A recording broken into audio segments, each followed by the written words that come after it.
Selamat malam Bapak Ibu dan saudara-saudara yang terkasih di dalam Yesus Kristus. Kita bersama-sama pada malam hari ini akan membaca dan merenungkan firman Tuhan. Dan kiranya firman yang akan kita renungkan bersama dapat menjadi berkat bagi kita sekalian. Namun sebelum kita membaca, mari kita bersama-sama merendahkan hati dan pikiran kita di hadapan Tuhan di dalam doa. Mari kita berdoa. Terpujilah Engkau Tuhan Allah kami, yang boleh kami sapa dan kami kenal di dalam nama Yesus Kristus, Tuhan dan Juru Selamat kami yang hidup. Tuhan yang senantiasa mengasihi dan memelihara kehidupan kami dari hari lepas hari, dari waktu ke waktu. Dan malam hari ini kami boleh merasakan pemeliharaan dan pertolongan Tuhan itu melalui setiap berkat yang boleh kami terima dan kami nikmati di setiap kehidupan kami di hari lepas hari. Terima kasih ya Kristus. Dan saat ini, di malam ini, kami akan membaca dan merenungkan firman-Mu. Urapi kami dengan kuasa Roh Kudus-Mu ya Kristus, supaya kami diberikan kemampuan untuk dapat mengerti dan menghayati firman-Mu. Di dalam nama Kristus Yesus, firman yang hidup, kami berdoa. Amin. Bapak, Ibu, dan saudara, kita buka dari Efesus pasal 2 ayat 11 sampai dengan ayatnya yang ke-22. Efesus pasal 2 ayat 11 sampai dengan ayatnya yang ke-22. Karena itu ingatlah bahwa dahulu kamu sebagai orang-orang bukan Yahudi menurut daging, yang disebut orang-orang tak bersunat oleh mereka yang menamakan dirinya sunat, yaitu sunat lahiriah yang dikerjakan oleh tangan manusia. Bahwa waktu itu kamu tanpa Kristus, tidak termasuk kewargaan Israel dan tidak mendapat bagian dalam ketentuan-ketentuan yang dijanjikan, tanpa pengharapan dan tanpa Allah di dalam dunia. Tetapi sekarang di dalam Kristus Yesus, kamu yang dahulu jauh sudah menjadi dekat oleh darah Kristus. Karena dialah damai sejahtera kita yang telah mempersatukan kedua pihak dan yang telah merubuhkan tembok pemisah, yaitu perseteruan. Sebab dengan matinya sebagai manusia, ia telah membatalkan hukum Taurat dengan segala perintah dan ketentuannya, untuk menciptakan keduanya menjadi satu manusia baru di dalam dirinya, dan dengan itu mengadakan damai sejahtera. Dan untuk memperdamaikan keduanya di dalam satu tubuh dengan Allah oleh salib, dengan melenyapkan perseteruan pada salib itu. Ia datang dan memberitakan damai sejahtera kepada kamu yang jauh dan damai sejahtera kepada mereka yang dekat.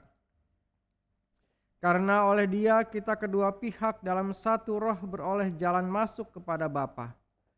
Demikianlah kamu bukan lagi orang asing dan pendatang, melainkan kawan sewarga dari orang-orang kudus dan anggota-anggota keluarga Allah, yang dibangun di atas dasar para rasul dan para nabi, dengan Kristus Yesus sebagai batu penjuru.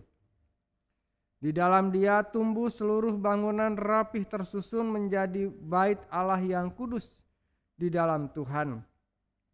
Di dalam Dia kamu juga turut dibangunkan menjadi tempat kediaman Allah di dalam Roh. Demikian pembacaan firman Tuhan. Bapak, Ibu, dan saudara-saudara yang terkasih di dalam Tuhan,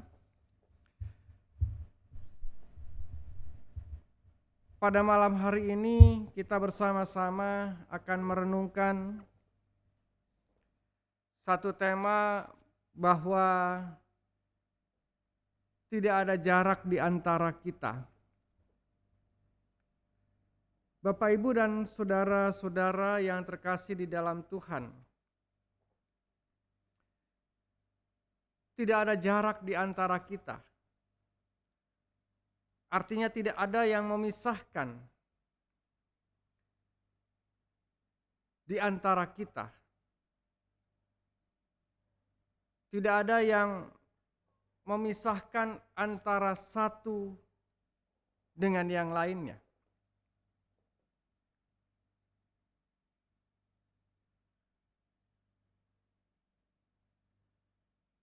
Kita semua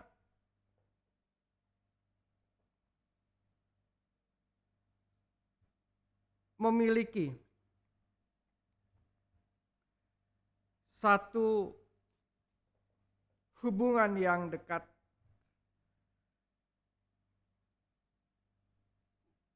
satu relasi yang dekat antara satu dengan yang lainnya. Itulah idealnya. Karena dalam realitas kehidupan kita ternyata masih ada jurang pemisah antara kita. Sehingga bukan lagi kita, tetapi aku dan kamu. Artinya ada yang memisahkan, ada jarak. Aku dan kamu, dua pribadi yang berbeda. Dan itu disebabkan oleh banyak hal, oleh banyak faktor.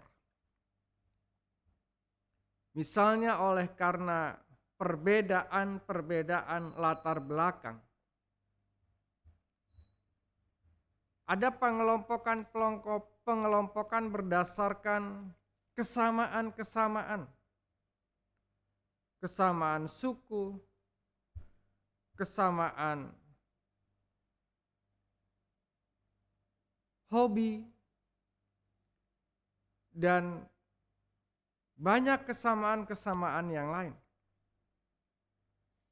Nah, Bapak, Ibu, dan saudara-saudaraku yang terkasih di dalam Tuhan,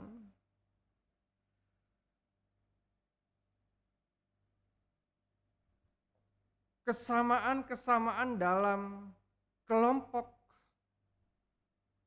di antara kelompok-kelompok yang berbeda tadi,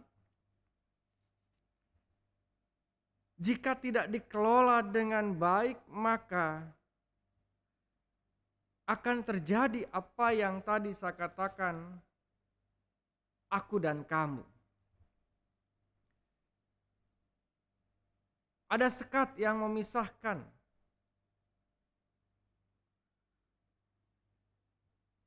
Ada sesuatu yang menghambat. Sehingga terjadi pengelompokan, pengkotak-kotakan antara satu dengan yang lainnya. Dan jika situasi ini dibiarkan, maka ini menjadi suatu benih munculnya konflik, munculnya pertikaian antara satu kelompok dengan kelompok yang lainnya. Situasi seperti itu bisa terjadi juga dalam kehidupan persekutuan, dalam kehidupan bergereja.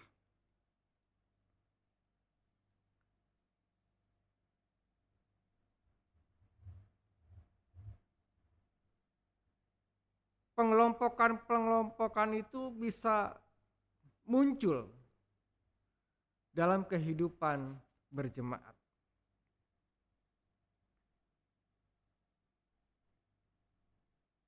Kita sadar betul bahwa gereja, warga jemaatnya bukanlah warga jemaat yang homogen, tapi heterogen. Dari berbagai halnya Bapak, Ibu, dan Saudara. Oleh karena itu perlu kita merenungkan secara mendalam apa yang disampaikan oleh Rasul Paulus kepada jemaat di Efesus ini. Bahwa keragaman perbedaan itu seyogianya tidak merusak relasi antara satu orang dengan yang lainnya, antara satu kelompok dengan kelompok yang lainnya. Rasul Paulus mengingatkan bahwa kita sebagai gereja, sebagai umat Tuhan, tidak ada lagi pengelompokan.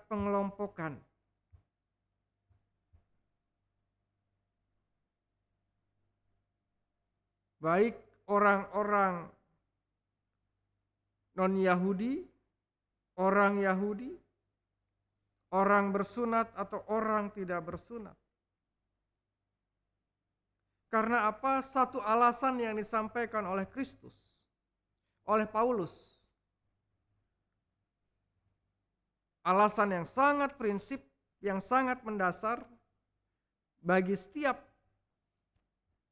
kita sebagai gereja Tuhan, yaitu bahwa Kristus telah mati untuk semua orang. Kristus telah mati untuk semua orang. Kematian Kristus mempersatukan setiap orang yang percaya kepadanya. Karena apa? Karena setiap orang yang percaya kepada Kristus, maka tidak ada lagi jurang pemisah. Baik manusia dengan Allah maupun manusia dengan sesamanya. Tidak ada lagi jarak, tidak ada lagi jurang pemisah.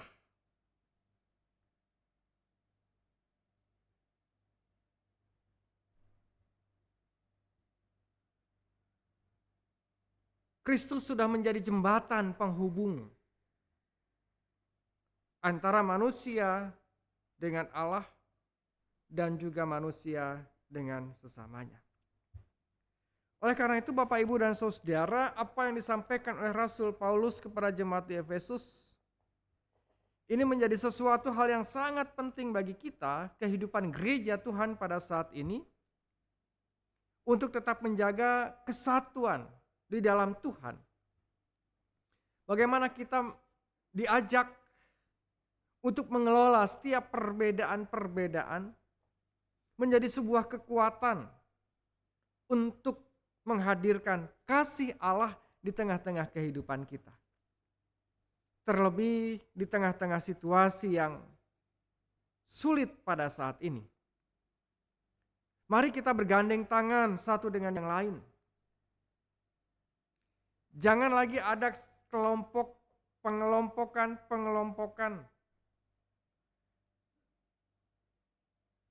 yang dapat memunculkan benih-benih konflik yang dapat merusak relasi di dalam persekutuan dan bahkan juga dalam kehidupan keluarga, dalam kehidupan bermasyarakat. Kita sudah disatukan di dalam Kristus. Dan kalau dalam konteks kehidupan berbangsa dan bernegara, kita sadar betul Indonesia ini juga beragam. Tapi ada satu yang dapat mempersatukan bangsa Indonesia dalam segala keragamannya, yaitu Pancasila.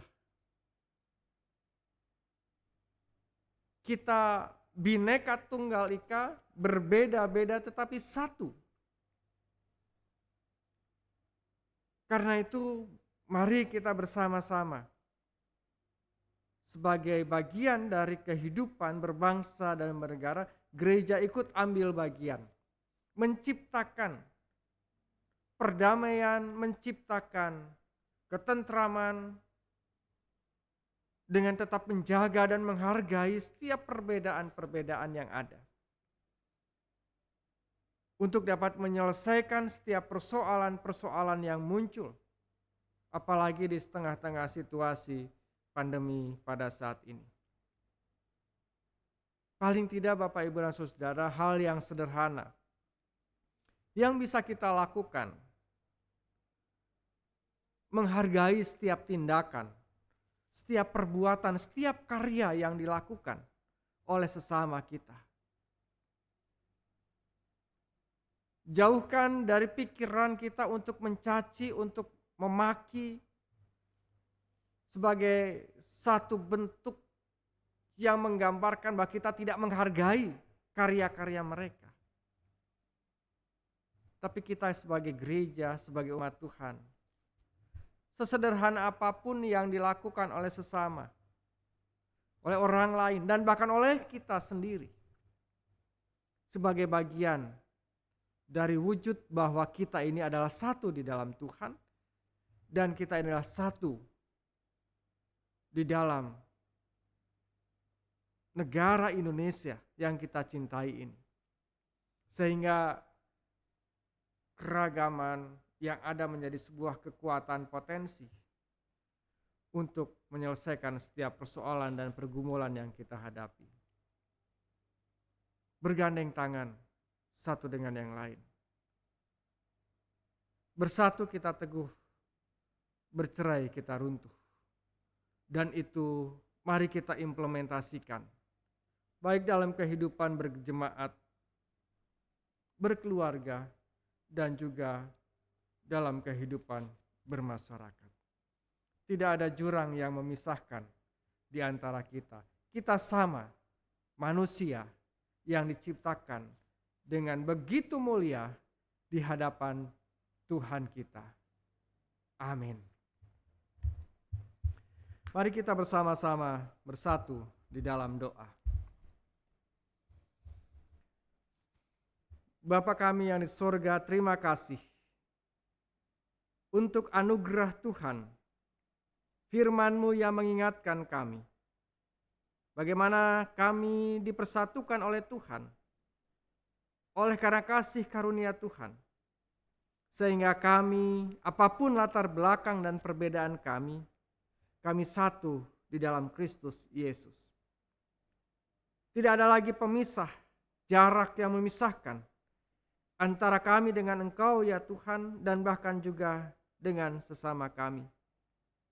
Salib-Mu telah menghubungkan apa yang rusak menjadi baik. Dan biarlah itu juga ya Tuhan, bahwa dapat kami implementasikan di tengah-tengah kehidupan keluarga kami, persekutuan kami, dan bahkan di tengah-tengah kehidupan masyarakat. Ajar kami untuk menghargai setiap perbedaan yang ada sebagai sebuah anugerah Tuhan yang dapat kami kelola dengan baik untuk menghadirkan kasih Allah, menghadirkan ketentraman, kedamaian, dan keadilan bagi sesama. Kami saat ini berdoa bagi setiap keluarga-keluarga. Kiranya Engkau juga boleh hadir dalam setiap kehidupan keluarga kami masing-masing. Dalam segala tantangan dan pergumulan yang kami hadapi, kiranya Engkau juga boleh hadir, memberikan kekuatan, pengharapan, dan penghiburan. Bagi saudara-saudara kami yang saat ini sedang mengalami sakit penyakit, Tuhan juga kiranya pulihkan dan sembuhkan. Di dalam nama Kristus, oleh karena darah-Mu ya Kristus, mereka dapat disembuhkan dari segala penyakitnya. Dan bagi saudara-saudara kami yang saat ini masih terpapar oleh virus COVID-19, kami berdoa kiranya Tuhan ulurkan tangan-Mu sehingga mereka dapat dikuatkan, diberikan ketenangan, kedamaian dalam menjalani masa-masa perawatan yang dilakukan. Berkati makanan, minuman, dan obat-obatan, supaya dapat memberikan daya tahan tubuh yang baik bagi mereka, sehingga mereka pun dapat segera dipulihkan. Berkati tenaga kesehatan, baik perawat, dokter, maupun tim medis lainnya. Berkati sarana prasarana yang dibutuhkan, secara khusus juga oksigen yang saat ini begitu banyak diperlukan. Tuhan juga kiranya berkati berbagai upaya yang sedang dilakukan. Demikian juga dengan pemerintah yang secara khusus juga menangani ya Tuhan. Tuhan kiranya berkati berbagai upaya yang dilakukan. Langkah-langkah strategis yang mereka lakukan, mereka ambil pada saat ini. Biarlah itu juga dapat semakin mempercepat proses penanganan COVID-19 ini. Terima kasih ya Tuhan. Masih ada banyak hal doa yang ingin kami panjatkan kepadamu ya Kristus. Tapi kami tahu dan percaya Engkau Allah kami yang menyelidiki setiap kedalaman hati kami. Karena itu apa yang kami ungkapkan dan bahkan apa yang ada dalam hati kami ingin kami serahkan dan kami bawa di dalam nama Kristus Yesus, Tuhan dan Juru Selamat kami yang hidup. Amin. Terima kasih Bapak Ibu, selamat malam dan Tuhan memberkati.